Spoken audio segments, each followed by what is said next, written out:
Shalom bien-aimés dans les Seigneurs. Je veux juste vous faire une petite exhortation, un petit message d'encouragement. Pour ceux qui sont en train de passer dans des moments sombres.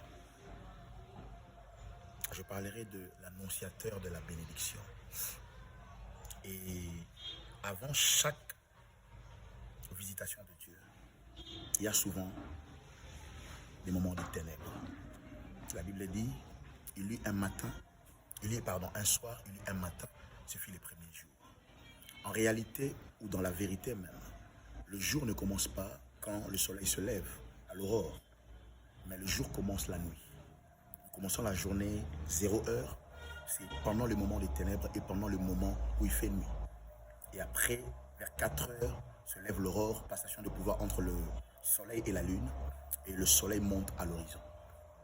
Donc, les moments des ténèbres annoncent la visitation de Dieu. Je parle de l'annonciateur de la bénédiction parce que avant chaque grande bénédiction, il y a des moments des ténèbres qui surviennent ou qui précèdent la bénédiction de Dieu.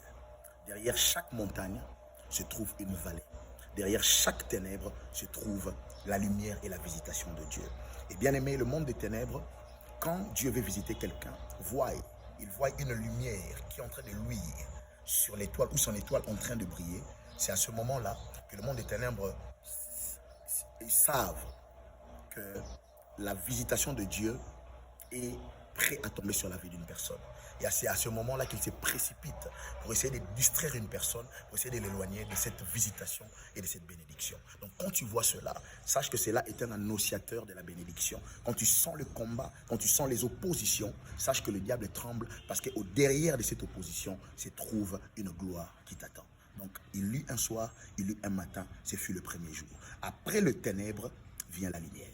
Après le combat vient l'élévation et la visitation de Dieu. Je t'encourage, toi qui vois, qui passes par des moments d'ombre, des moments de combat et de perturbation, sache que la gloire et la visitation de Dieu. Et juste après cela, persévère, crois et fonce. Et Dieu se manifestera dans ta vie. C'était votre frère, votre bien-aimé, l'apôtre Fabrice Kiamata. Que Dieu vous bénisse. Shalom.